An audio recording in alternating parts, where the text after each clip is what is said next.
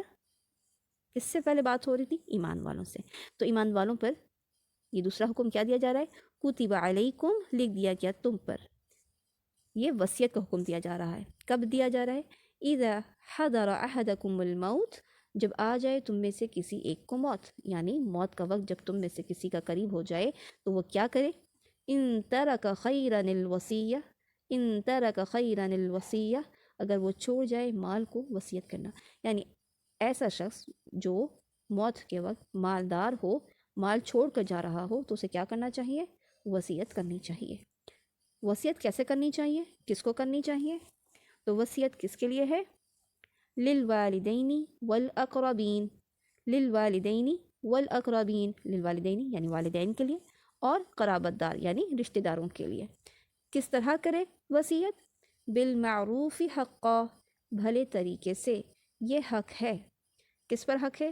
علی المتقین، اوپر متقی لوگوں پر، یعنی جو شخص مالدار ہو اس پر کیا ہے کہ وہ وصیت کرے، مرنے سے پہلے کرے۔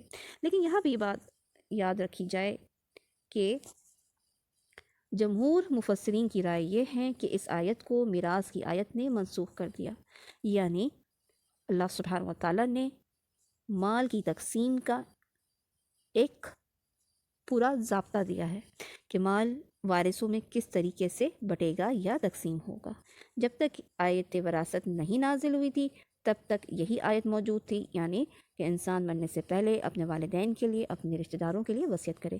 لیکن جب آیت میراث نازل ہو گئی تو اب ان لوگوں کے بارے میں وصیت نہیں کی جا سکتی جو وراثت کے پہلے سے حقدار ہوں۔ تو جیسے یہاں پہ والدین کا ذکر ہے تو والدین تو وارث ہوتے ہیں، ان کے لیے دوبارہ سے الگ سے وصیت مال کی نہیں کی جا سکتی۔ یہ حدیث پڑھتے ہیں۔ حدیث سعد بن ابی وقاص رضی اللہ عنہ بیان کرتے ہیں کہ میں نے کہا، اے اللہ کے رسول صلی اللہ علیہ وسلم، میں اپنے سارے مال کے متعلق وصیت کرتا ہوں۔ آپ صلی اللہ علیہ وسلم نے فرمایا، نہیں۔ میں نے کہا، آدھے کی؟ آپ صلی اللہ علیہ وسلم نے فرمایا، نہیں۔ میں نے کہا، تیسرے حصے کی؟ آپ صلی اللہ علیہ وسلم نے فرمایا، تیسرا حصہ بھی زیادہ ہے۔ اگر تو اپنے ورثہ کو مالدار چھوڑ کر جائے تو یہ اس بات سے کہیں بہتر ہے کہ تو ان کو ایسی حالت میں چھوڑ کر جائے کہ وہ کنگال ہوں اور لوگوں کے آگے ہاتھ پھیلاتے پھریں۔ رواہ البخاری۔ اس سے مطلب یہ ہے کہ انسان اپنے مال کو، اپنے پورے مال کو وصیت نہیں کر سکتا، بلکہ صرف 1/3 حصے میں سے وہ وصیت کر سکتا ہے، اور ان کے حق میں جو پہلے سے مال کے حقدار نہ بن رہے ہوں، یعنی وہ وارث نہ بن رہے ہوں۔ مزید تفصیلات ہیں لیکن کیونکہ ہمارے پاس وقت کم ہے ہم تفصیل میں نہیں جا سکتے۔ آیت 181 ہے،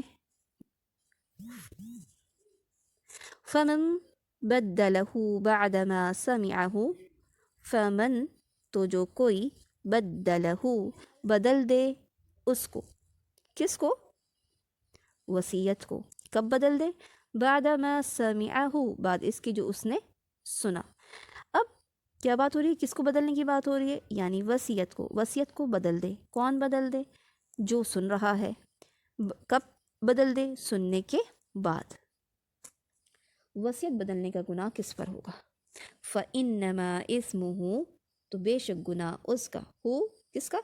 وصیت کے بدلنے کا، عَلَى الَّذِينَ يُبَدِّلُونَ، عَلَى الَّذِينَ اوپر ان لوگوں کے ہے، یبدلون جو اس کو بدل دیتے ہیں، کس کو؟ وصیت کو۔ یعنی وصیت کو بدلنا کیا ہے؟ گناہ ہے۔ ان اللہ سمیع علیم، بے شک اللہ تعالیٰ خوب سننے والا، خوب جاننے والا ہے۔ یہاں پر اللہ سبحانہ و تعالیٰ نے اپنی صفت سمیع اور علیم کا ذکر کیا ہے کہ وہ سننے والا ہے اور جاننے والا ہے۔ یہاں پہ سمیعن اللہ تعالیٰ نے کیوں بیان کیا؟ کیونکہ اوپر دیکھیں تو ہمیں پتہ چلتا ہے کہ کس کی بات ہوئی؟ یہ وصیت سننے والے نے اس کو سننے کے بعد بدل دیا۔ تو اللہ تعالیٰ نے یہ شعور، یہ احساس دلایا کہ بے شک اللہ تعالیٰ سننے والا ہے، یعنی جو کچھ تم نے سنا اللہ سبحانہ و تعالیٰ اس کو سننے والا ہے۔ پھر جب اس کو بدل دیتے ہو تو علیمن، اللہ سبحانہ و تعالیٰ اس کو جاننے والا ہے، تاکہ انسان اللہ تعالیٰ کی اس صفت کو دیکھتے ہوئے ڈر جائے اور خیال کرے کہ اگر میں نے ایسا کوئی کام کیا تو بے شک اللہ تعالیٰ نے سن لیا، اور اگر میں بدل دیتا ہوں تو بے شک اللہ تعالیٰ جاننے والا ہے۔ تو یہیں تک رکھتے ہیں آج کا سبق، اور انشاءاللہ پھر نیکسٹ ویڈیو میں آگے آیت پڑھیں گے۔ سبحانک اللہم و بحمدک، اشہد ان لا الہ الا انت، استغفرک و اتوب الیک۔ السلام علیکم ورحمۃ اللہ وبرکاتہ۔ آیت 182 ہے، اللہ سبحانہ تعالیٰ فرماتا ہے، فمن خاف من موصٍ، تو جو کوئی خافا خوف کرے، کس سے خوف کرے؟ وصیت کرنے والے سے۔ وصیت کرنے والے سے جو کوئی خوف کرے، کس طرح کا خوف؟ جنفن او اثمن، جنفن یعنی طرفداری کا، او اثمن یا گناہ کا۔ جنفن سے کیا مراد ہے؟ یعنی کسی ایک بندے کی طرف داری کرتے ہوئے اس کو زیادہ مال کا حقدار بنا دینا، جنفن۔ او اسمن یا کسی کے ساتھ زیادتی کرتے ہوئے اس کا مال، اس کے حق میں کم مال کی وصیت کرنا۔ تو اگر اس طرح کا کوئی خوف ہو تو کیا کرنا چاہیے؟ پھر کیا کرے؟ فَأَصْلَحَ بَيْنَهُمْ، تو وہ اصلاح کرا دے بینہم درمیان ان کے۔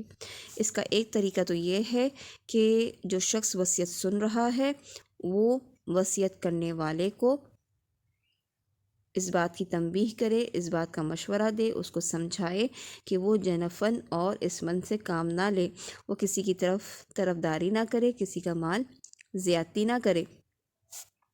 دوسری طرف اس کا طریقہ یہ ہے کہ اگر وہ شخص مر جائے تو پھر جو وصیت اس کے پاس موجود ہے وہ اس کے درمیان رد و بدل کر سکتا ہے، تاکہ باقی ورثاء کے دلوں میں کوئی کجی نہ رہ جائے، کوئی بغض یا حسد پیدا نہ ہو، بلکہ ان کے درمیان محبت کے ساتھ مال بٹ جائے۔